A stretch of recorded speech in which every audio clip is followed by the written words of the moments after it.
सोसोनी अनंत यातना सोसोनी अनंत यातना शिकविली ती स्त्रियांना सोसोनी अनंत यातना शिकविली ती स्त्रियांना धन्य होतो आम्ही थोरवी तुझी गाताना थोरवी तुझी गाताना मंचावरील सर्व मान्यवर व माझे सर्व प्रिय मित्रमंडळींनो आज 3 जानेवारी म्हणजे सावित्रीबाई यांची जयंती आहे.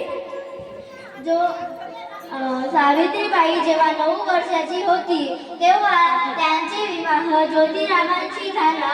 ज्योतिराव तेव्हा 11 वर्षाचे होते. ज्योतिरावांनी सावित्रीला लिहायला वाचायला शिकवले आणि पुण्यामध्ये पहिली शाळा काढली. त्या पहिली शाळेमध्ये जायला सावित्रीबाईला खूप त्रास व्हायचा तरी त्यांनी शाळा सोडली